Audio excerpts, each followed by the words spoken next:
Hi and welcome back to the channel. Today we're reviewing the Topdon TS004 digital thermal scope. This is an unbiased, unsponsored review. I've actually bought this unit for myself. I covered both pros and cons. I aim to be honest and fair as possible throughout the whole review. Topdon have not sent this to me. As I said, I've purchased this myself actually for my wife as a gift. But I thought I'd do a quick review on it in case you're thinking about purchasing one in the future. It's a reasonably good investment for an entry-level thermal monocular.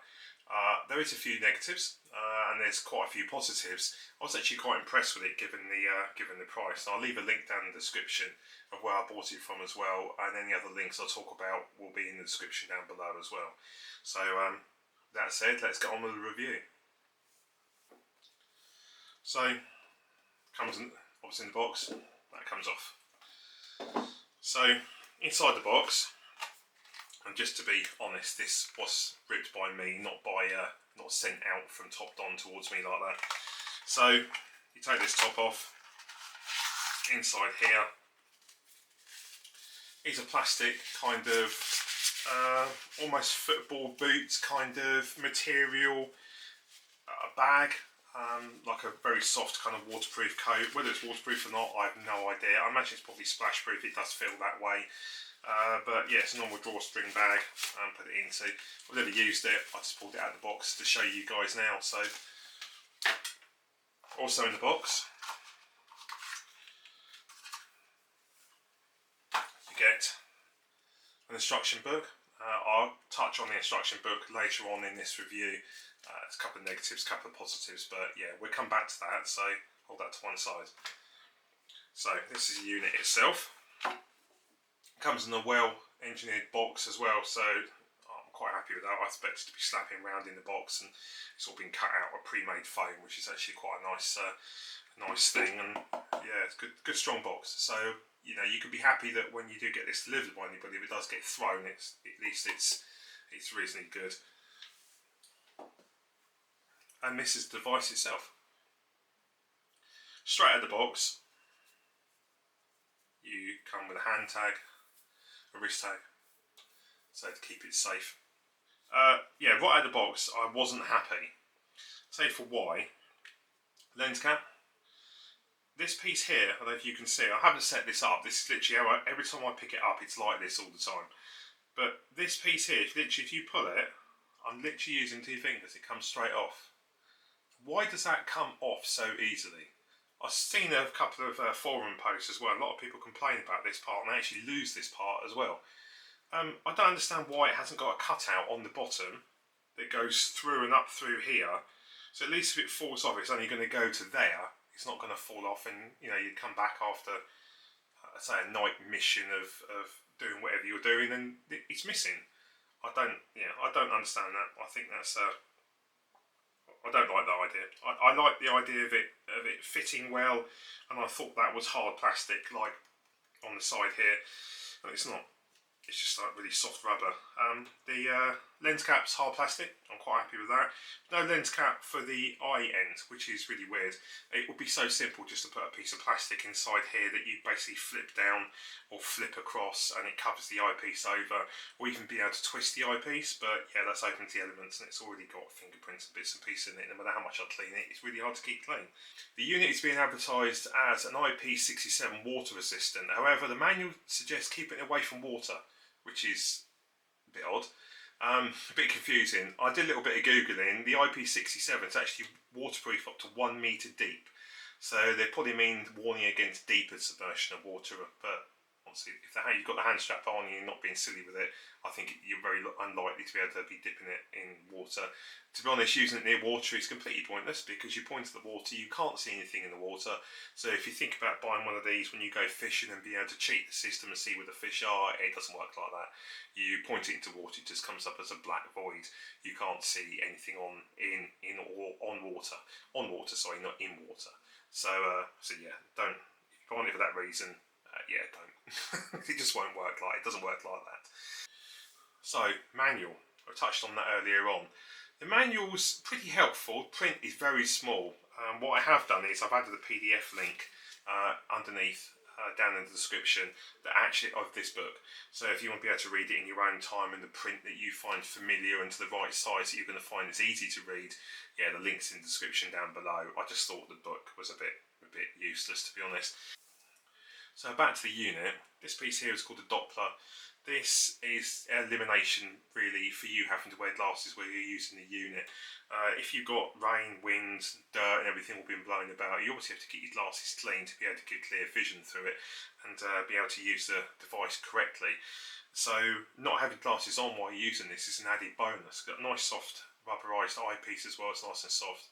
But this piece here actually fine tunes your vision down the actual device, so you don't have to wear your glasses. So you can leave your glasses in your pocket, in your case, at home if you're going to be out just walking about and you're quite happy doing so. You don't need them on while you're using this device. You can fine tune exactly where you need to be. So another nice little touch that I'm really happy with. Right, zoom. So the zoom has a couple of zoom levels. Default zoom is 2 times magnification straight out the box. But you can go up to 8 times. Unfortunately, it's only a digital zoom. It's not optical. So all it does is it enlarges the pixels. Isn't as clear as a optical zoom. I'd like to have seen an optical zoom, but it just hasn't got one. I don't know if I don't know about the reason why they didn't add that. Whether it's a technology ceiling, I don't know. But they didn't add it. The zoom is all dealt with on the magnifying glass in the middle button right here. Right, let's take this unit outside for a test and show you guys some of the videos and footage I got from this device. I made my way over to Elsted. It's a beautiful place called the Moat in the middle of Thursday Nature Reserve. My idea was to walk up the boardwalks towards Pudmore Pond and show you the power of the thermal scope. Thursday Nature Reserve is a brilliant place to come any time of the year. Whether you're walking around with your kids and family or whether you're just walking around on your own, there's always something to see. From lizards on the boardwalks to wildlife and birds all over on the water. There's even been a cuckoo spotted a while back here called Colin. The water today is looking a bit flat. Doesn't look like there's much out there. I might just pop the scope up now and have a quick look. And yeah, there's nothing. So I decided to move around to the top end of the lake, looking back down towards the side of the boardwalks. I decided to get my rangefinder out, my LRF 400 from Hawk. This is brilliant. I just wanted to show you at distance, an accurate distance. So you can see here 127 yards, which comes up with just over 100 meters. You can see on the image that comes up on the right hand side at the moment how good the thermal scope picks up this family and their dog going for a walk.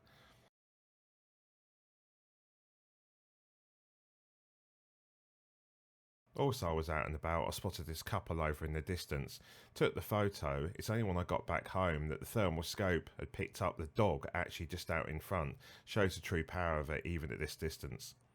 Nothing going on the boardwalk, so I'm going to walk back down towards the moat, hoping to catch some ducks on the water. It's a beautiful area to sit any time of the day, to be honest.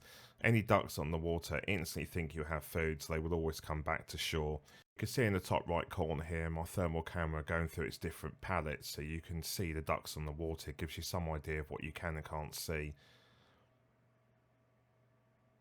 I was actually going to leave the next piece of footage out, but I thought I'd just show it to you anyway. It's quite hard to see, but it gives you some idea. Right under the arrow there, can you see that tiny grey orb in the sky? That's actually a red kite.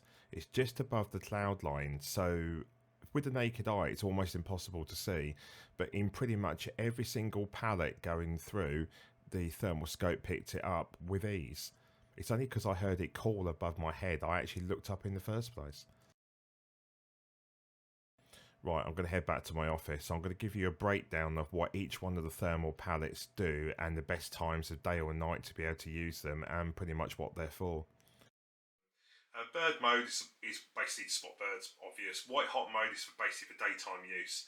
Black hot mode is for nighttime. Red hot, pretty much standard palette, as I said, you've seen it in every film where some baddie is filming a goodie or vice versa, and they have a load of people coming across a field and you can see them bright, glowing in the dark. That's basically red hot mode. And fusion, which pretty much changes everything into red and sort of an orangey an orangey glow on the floor. So anything that's got slightly warm, that seems to be picking it up as well.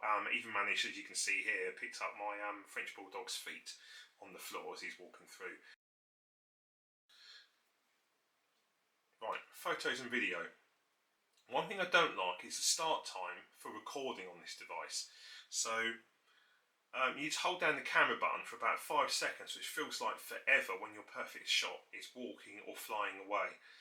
So I don't like that for a video. I don't understand why this button here couldn't be a split button, and you have one for video, one side, one for photo, the other. I don't understand why that isn't the case. The power button could have been somewhere else, and you could have had all the functions for your thermal on top.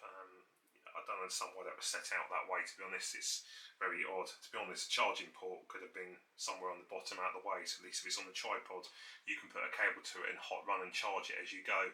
But for some reason, they decided to add it on the top where the rain and everything hits it. I'll say it's water sealed, but yeah, very, very odd. Camera button works really well when the device is switched on.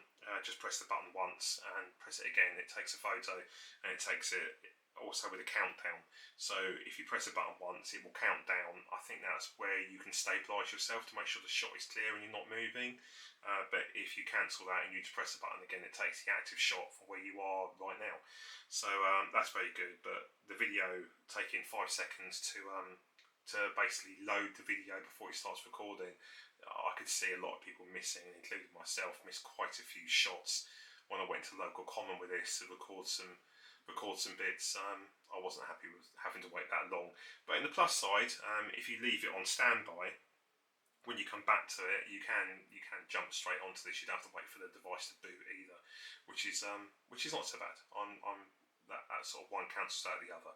But I'd like to see a dedicated recording button that's instant rather than having to wait the time to press it. Power options. There's some nice power saving features in the device. Pressing the power buttons once puts the device into standby mode once it's turned on. This saves battery, allows you to pop back into it instantly if you just press that button again. So it's nice not having it permanently switched all the time. It sort of sleeps it, which is quite nice for power saving. If the unit's completely switched off and you need a light and you're in a bit of a pinch and your phone's light's getting a bit, or your phone battery's getting a bit low, you need a torch. The device actually comes with a torch actually built in. So just by pressing the menu button or the mode button, it gives you an active torch. Now, a torch, you can't see it very well here. The torch is not ideal. It's a cheap child's torch kind of power, and it's only coming out of a LED, which is right here. So it's enough to be able to get your feet in a safe position if you're walking about in the woods. If you need to do something like, say, change your glasses out of your camera bag, or change a battery over in something, you've got a torch, and it's a nice little addition to have with you. But I can't see me ever really using it, if I'm honest. So, but it's there if I need it. So that's another good thing, definitely. After taking photos and videos, you probably want to view them on your PC, I'm guessing. That's no problem at all. The scope comes with a USB cable that's connected easily on the top of the device. Goes into this port here. So it's basically the point of just lifting up this flap. I use this tool, it's got no nails. But it's the point of just lifting up this flap, and the USB connection is in there. And that goes into that side. USB goes into your computer on the other side. Nice long cable as well, so that's nice and easy if you had to get your photos onto your device. And they show up like any other device, whether you plug it in, a hard drive or a camera, you just plug it straight in, and the devices and the videos all there on the device ready for you to see. There's no really mucking about. If you wanted to go one stage further, there is actually Wi-Fi streaming mode. You can watch live footage from your camera, from this camera, actually on your phone. Very little lag, if any. The app's installation is super easy. I'll walk you through that right now. Before I go into that, I thought I'd speak about the battery. It's a 5000 milliamp battery that's actually within the unit, non-removable, charged with the USB cable that comes in the box. 11 hours runtime, absolutely brilliant. Before we go any further, both these must be switched on your phone. GPS, sometimes called location, also Bluetooth. They both must be showing like you can see in the image here. If you don't know how to get to this screen, please refer back to your owner's manual. It's usually by just pulling down the top of your screen, you can see all the icons in front of you. On the bottom of your device, you'll see a QR code next to the tripod mount. This is what you need to scan to actually install the app to your phone, whether it's Android or whether it's Apple. I tried so many times trying to get this QR code to scan. I actually gave up in the end and actually decided to go back to the manual. The manual's print is so incredibly small, my phone couldn't even pick it up and scan it from there either. So in the link in the description below, I've actually got the manual, as I've said before. Go down to there and you'll be able to see it and scan it directly from there. If not, here's a copy of the QR code now for you to scan. Once you get the app installed, you'll be greeted with this screen. Click on whichever one applies to you and press download. At the top of my Android device, you can see there's an arrow that's flashing that's pointing at the floor. That just shows that the app is installed into your handset. Just wait for it to say download complete. And there you go, download completed. Press open. And the app will now start installed into your phone. Again, press install. This will take a few minutes depending on the speed of your device. Once that blue line is completed, on the right hand side, you'll be greeted with a screen that says install complete.